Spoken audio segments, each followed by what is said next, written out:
O ayan, Maria, nandito na tayo sa puno ng mangga. Sino yung aakyat? Ang daming bunga, oh. Manguha na tayo. Si Lindy May na kaya yung umakyat. Bakit ako? Hindi naman ako marunong umakyat. Paano ba yan? Walang aakyat sa ating tatlo. Ikaw na lang umakyat, Marian, para makakain na tayo ng mangga. Sige na nga, ako na nga lang.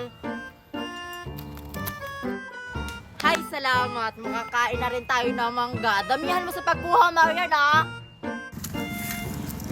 Mga patay gutom. Ako pa talaga yung pinaakyat. Ang taas naman ito. Hindi ako makakaakyat ito. Guys! O bakit? Umakyat ka na. Sige na, Marian, umakyat ka na, bilis! Gamitan na lang natin ang panungkit, guys. Kasi hindi ako makakaakyat nito. Ang taas kaya baka mahulog ako.